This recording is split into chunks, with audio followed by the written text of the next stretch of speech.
Hello student, today we will discuss about University Education Commission 1948-49 Part 1 under the subject of Education in Contemporary India. About the commission, स्वतंत्रता प्राप्ति के बाद जो है सबसे भारत सरकार द्वारा किया जाने वाला सबसे इम्पॉर्टेंट जो वर्क था वो था एजुकेशन कमीशन, ये यूनिवर्सिटी एजुकेशन कमीशन की appointment. So first education commission of independent India इसको बोल सकते हैं हम।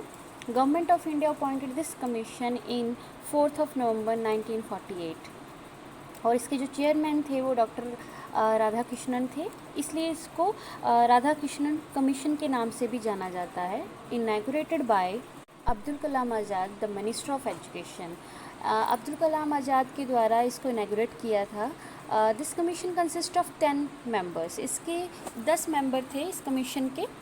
इस कमीशन को भारत सरकार द्वारा इसलिए नियुक्त किया गया था कि भारतीय जो विश्वविद्यालय शिक्षा है वो रिपोर्ट पेश करे और उनके लिए जो रिकमेंडेशन है या सुधार जो है उसके लिए सुझाव दे। तो इसलिए इनकी इस कमीशन की रिकमेंडेशन और या फिर सजेशन थी जो कि पेश की गई थी 1948 को।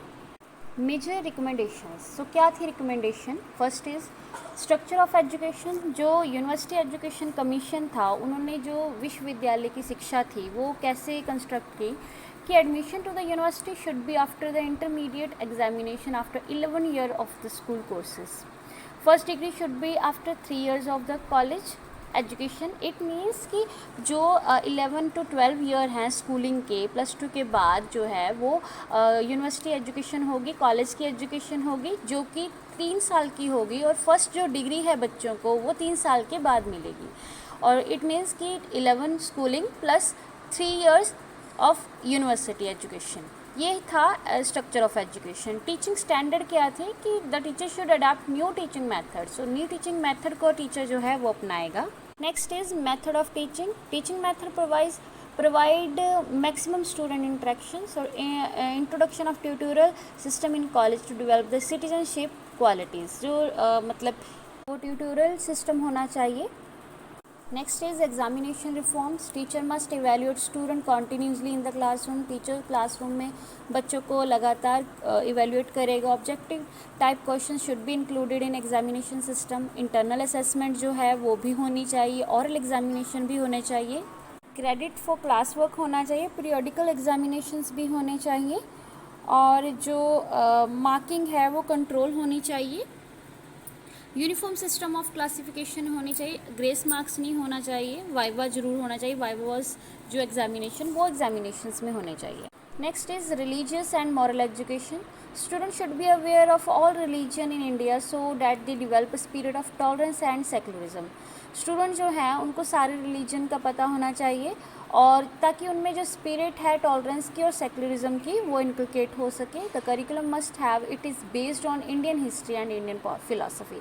जो हमारा करिकुलम है रीडिज़ाइन होना चाहिए और वो Indian history and Indian philosophy के ऊपर बेस्ड होना चाहिए। इवन इंस्टीट्यूशन में सबसे पहले साइलेंट मेडिटेशन होना चाहिए। स्कूल कॉलेजेस में बायोग्राफीज और रिलीजियस जो लीडर्स हैं उनके द्वारा पढ़ाया जाना चाहिए।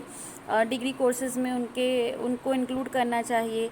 सारे रिलीजन्स को तवज्जो देनी चाहिए और फिलॉसफी जो है उसके ऊपर बेस्ड होने चाहिए। Next is medium of instruction. Learning, teaching and writing exam should be in one mother's tongue itself. जो लर्निंग, टीचिंग है और राइटिंग्स एग्ज़ाम जो है वो मदर टंग के ऊपर होना चाहिए। The text book should be prepare in the respective mother tongue itself.